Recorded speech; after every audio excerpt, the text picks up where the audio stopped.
युवाओं के पूरे विश्व के सर्वश्रेष्ठ प्रधानमंत्री श्री नरेंद्र मोदी जी को आमंत्रित करती हूं।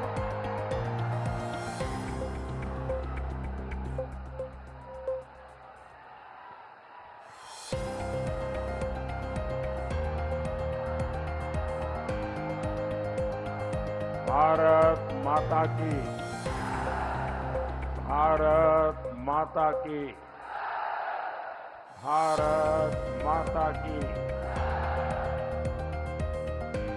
गुरु विश्वामित्र और मां गंगा की पावन धरती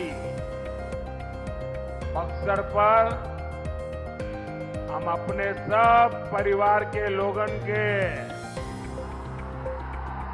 प्रणाम करतानी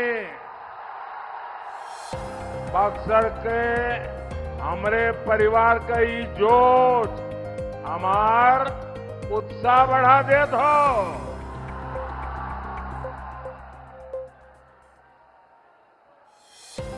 साथियों, आज छठे चरण का मतदान भी तेज गति से लोग लोकतंत्र का उत्सव मना रहे हैं और विकसित भारत के संकल्प को मजबूत कर रहे हैं। और आज जो मतदान हो रहा है, इंडी गठबंधन के गुब्बारे की सारी हवा निकल चुकी है। भाई ये जरा एसपीजी वाले बेटी बढ़िया फोटो बना के लाई है। छोटी सी गुड़िया, कब से उसके हाथ दुखते होंगे, ऐसे ही हाथ खड़े कर रहे कैसे। अरे भाई आप मत लीजिए, उस बच्ची को दीजिए। अब तक आपको मैनेजरी करने का मन नहीं कर गया। वो बच्ची बेचारी घंटे भर से हाथ ऐसा करके खड़ी है। जरा एसपीजी के लोग जाकर के ले लें उनसे।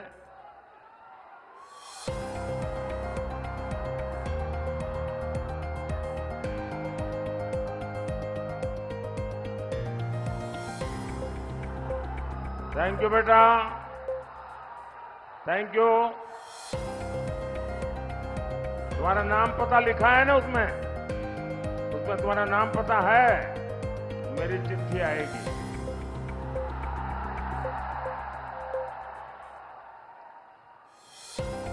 साथियों, जो 5 चरण का मतदान पूरा हुआ है और आज जो छठे चरण में चीजें नजर आ रही हैं, उसमें साफ दिखता है कि अब सारे शहजादों का शतर गिरने वाला है। दे दीजिए भाई, उनको दे दीजिए, जो बच्चों के बाद तस्वीरें हैं दे दीजिए।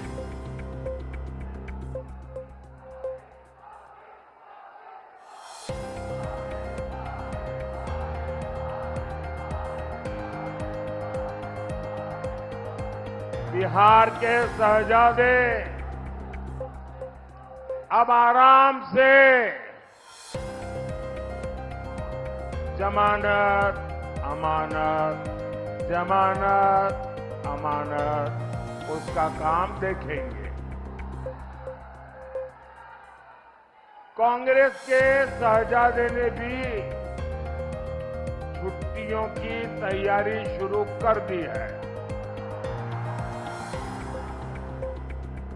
और एक यूपी के शहजादे भी हैं आपके बगल में।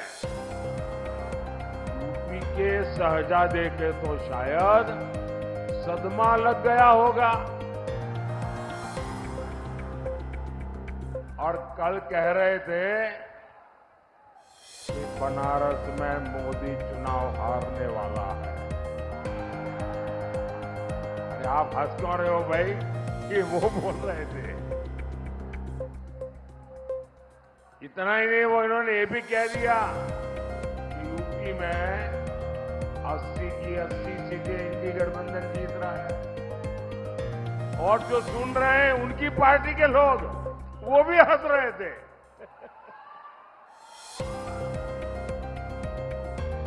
भाई मैं तो ये बता रहा था कि यूपी के शहजादे अब भाषण में ये मुद्दे बोल रहे हैं। अब पता नहीं बार बार साइकिल पंक्चर होने का सदमा है या कांग्रेस वाले शहजादे की संगत का असर है। ऐसी संगत से बचकर रहना चाहिए।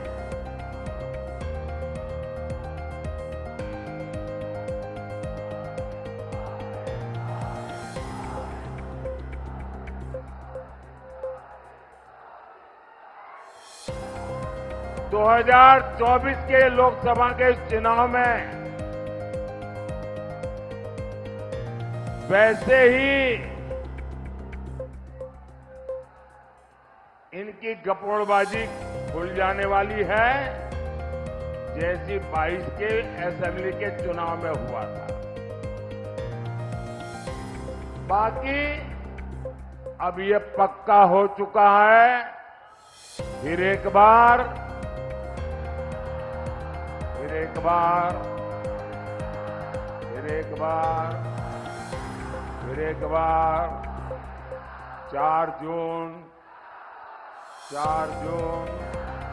4 जून देखिए 4 जून को मनेर के लड्डू बटेंगे। हम ठीक कहता नहीं ना साथियों। बक्सर की ये धरती, ये प्रभु श्री राम की गुरु भूमि है।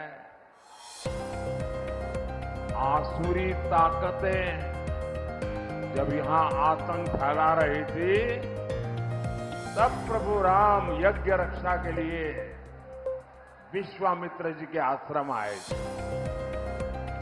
साथियों, आज एक बार फिर विकसित भारत का महायज्ञ चल रहा है। मेरी आप सबसे प्रार्थना है, मैदान छोटा पड़ गया है, वहां बहुत लोग धूप में तप रहे हैं, वो धूप में भी इतने धैर्य के साथ सुन रहे हैं। मैं तो उनकी तपस्या को प्रणाम करता हूं कि इतने धूप में वो खड़े हैं, लेकिन यहां वाले वे आगे आने की कोशिश करते हैं। अब मैदान में आगे आने की जगह नहीं भाई, जहां हो वहां रहो। अब मैं आपके पास आया हूं ना, इससे क्या है, आपका प्यार मुझे खींच के लाया है जी। आप कृपा करके आगे आने की कोशिश मत करो दोस्तों। और आपका जो जोश का माथा गर्व से ऊंचा हुआ कि नहीं हुआ, लेकिन वो कौन लोग हैं जिन्हें ये बर्दाश्त नहीं हो रहा है।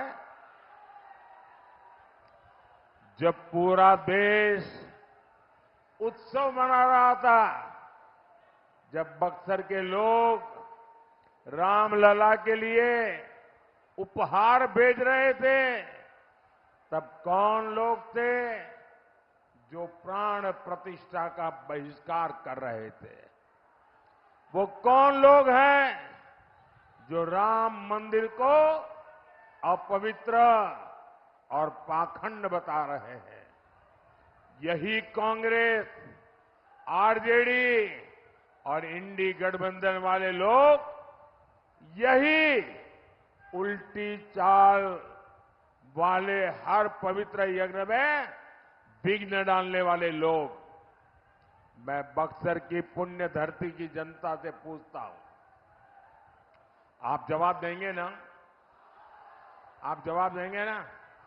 मैं जरा आपसे पूछना चाहता हूं, जिन लोगों ने किया है, ऐसे लोगों को सजा करोगे कि नहीं करोगे? हर पोलिंग बूथ में उनका सफाया करोगे नहीं करोगे? साथियों, देश की जनता जानती है, ये चुनाव प्रधानमंत्री बनाने के लिए है।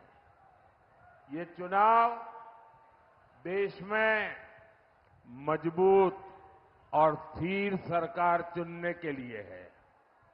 आपने 10 साल तक अपने मोदी को जांचा है, परखा है।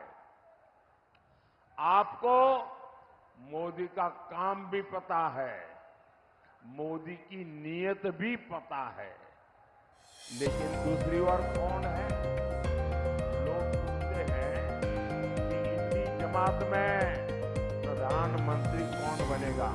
जनता को ये हक है ना जानने का? नहीं है भाई, हक है ना?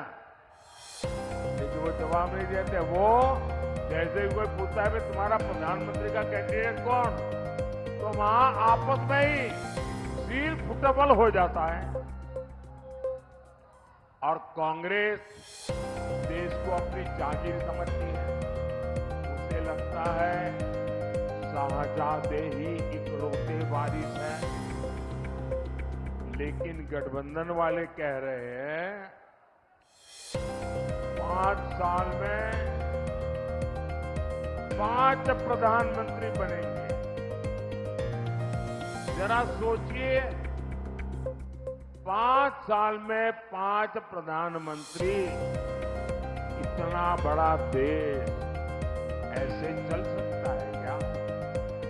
बताइए ना, चल सकता है क्या? भ्रष्टाचार इनके संस्कारों में इतना गहरे तक बैठा है, ये देश को भी नोटों की गड्डी के रूप में देखते हैं। ये देश चलाने जा रहे हैं या बैंक लूटने जा रहे हैं, और जो लूट का माल आपस में बांट लेंगे। साथियों, एनडीए सरकार के पास ट्रैक रिकॉर्ड है, भविष्य का विजन है। हमने 4 करोड़ गरीबों को पक्के घर, पीएम आवास दिए हैं। आप एनडीए को वोट देंगे, आप बीजेपी एनडीए को वोट देंगे, तो हम और 3 करोड़ गरीबों को घर देंगे। हमने गरीबों को मुफ्त इलाज के लिए आयुष्मान कार्ड दिया। आप एनडीए को वोट देंगे तो हम 70 वर्ष से अधिक के सभी बुजुर्गों को मुफ्त इलाज देंगे। आप बीजेपी को वोट करेंगे तो हम पीएम सूर्यघर मुफ्त बिजली योजना से आपका बिजली बिल 0 कर देंगे। आप बीजेपी को वोट देंगे तो 3 करोड़ बहनें लखपति दीदी बनेगी। आप बीजेपी को वोट देंगे तो आपको 5 साल तक मुफ्त राशन मिलेगा। आप बीजेपी को वोट देंगे, आतंकवाद और नक्सलवाद मुंह नहीं उठाएगा। ये हम बोलते हैं, ठीक है? ये लोग क्या बोलते हैं? एनडीए वाले क्या बोलते हैं? इंडी की जमानत क्या बोलती है? ये इंडी की जमानत क्या, जो जमात है वो क्या बोलती है? एनडीए वाले क्या बोलते हैं वो मैंने आपको बताया। अब मैं बताता हूं इंडी वाले क्या बोलते हैं। वो कहते हैं उन्हें वोट चाहिए। क्यों? वो सीएए को रद्द करना चाहते हैं। इन्हें वोट चाहिए, वो किस घुसपैठियों को फ्री एंट्री दिलाना चाहते हैं। इन्हें वोट चाहिए क्योंकि कश्मीर से 370 वापिस लाना चाहते हैं। इन्हें सीमा पर से बिहार और बक्सर के बेटों को खून बहाना है। साथियों,